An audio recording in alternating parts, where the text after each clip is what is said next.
कल्पना कीजिए, एक पूरा शहर जिसमें 1500 लोग बसते हैं, हंसते खेलते परिवार, सदियों पुराने मजबूत पत्थर के मकान और गलियों में गूंजती नन्हे बच्चों की किलकारियां।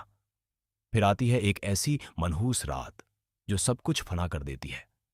सूरज ढलता है, लोग अपने घरों के दरवाजे बंद करते हैं, लेकिन अगले दिन जब भोर होती है तो वो 1500 लोग कहीं नहीं होते।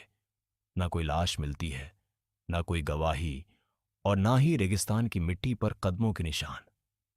पूरे 84 गांव एक ही रात में कब्रिस्तान बन जाते हैं। सवाल ये नहीं कि वो क्यों गए, सवाल ये है कि इतने सारे लोग गए तो गए कहां? क्या उन्हें जमीन निगल गई, या वो आज भी यहीं कहीं हमारे बीच भटक रहे हैं? मैं बात कर रहा हूं राजस्थान के उस बदनसीब गांव की जिसे दुनिया कुलधरा के नाम से जानती है। ये दास्तान शुरू होती है सन 1825 में। कुलधरा पालीवाल ब्राह्मणों का सबसे अमीर और व्यवस्थित गांव हुआ करता था। इस गांव के मुखिया थे कैलाश दान, एक ऐसे शख्स जिनका सम्मान पूरे 84 गांव की पंचायत करती थी। कैलाश दान की एक ही बेटी थी, शक्ति कंवर। कहते हैं शक्ति कंवर की मासूमियत और सुंदरता के चर्चे जैसलमेर की दीवारों तक पहुंच गए थे। लेकिन अफसोस, यही खूबसूरती कुलधरा के लिए काल बन गई। जैसलमेर का दीवान सालिम सिंह, जो अपनी ताकत के नशे में अंधा और अपनी अय्याशी के लिए बदनाम था, उसकी नापाक नजर शक्ति कंवर पर पड़ी। सालिम सिंह ने कैलाश दान के सामने एक घिनौनी शर्त रखी, पूर्णिमा की रात तक अपनी बेटी मेरे महल भेज देना, वरना कुलधरा की हर बेटी को मैं उठवा लूंगा और पूरे गांव पर इतना टैक्स लगाऊंगा कि तुम सब कुत्ते की मौत मरोगे।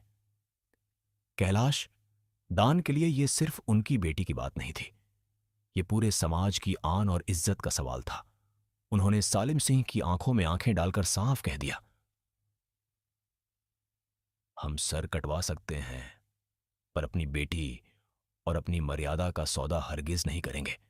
सन्नाटा इतना गहरा था कि हर धड़कन साफ सुनाई दे रही थी। पूर्णिमा की वो काली रात करीब थी। दीवान की फौज गांव के बाहर डेरा डाले बैठी थी। लड़ने का मतलब था मौत और रुकने का मतलब था जिल्लत।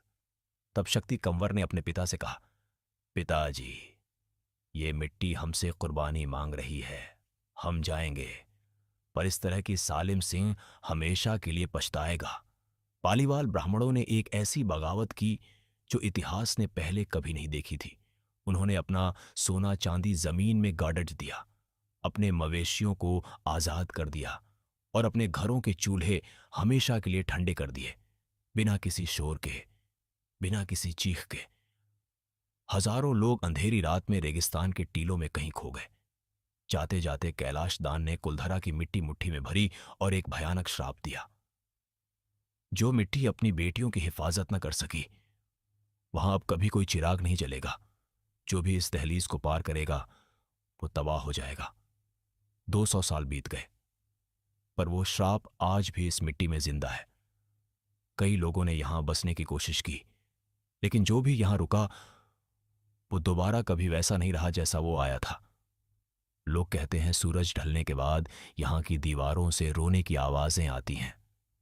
पैरानॉर्मल एक्सपर्ट्स ने यहां ऐसी आवाजें रिकॉर्ड की हैं जो किसी इंसान की नहीं हो सकती। कुछ पर्यटकों ने अपनी गाड़ियों पर बच्चों के हाथों के निशान देखे हैं, जबकि वहां कोई बच्चा मौजूद नहीं था। क्या यह सिर्फ डर है, या कैलाश दान और शक्ति कंवर आज भी अपनी गलियों की हिफाजत कर रहे हैं?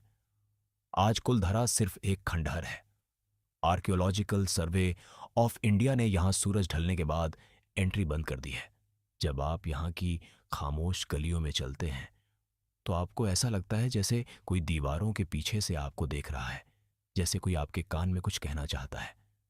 कुलधरा एक सबक है कि इज्जत की कीमत कभी कभी पूरा वजूद होती है। वो 1500 लोग कहां गए? ये राज शायद उन्हीं खंडहरों के साथ दफन हो गया।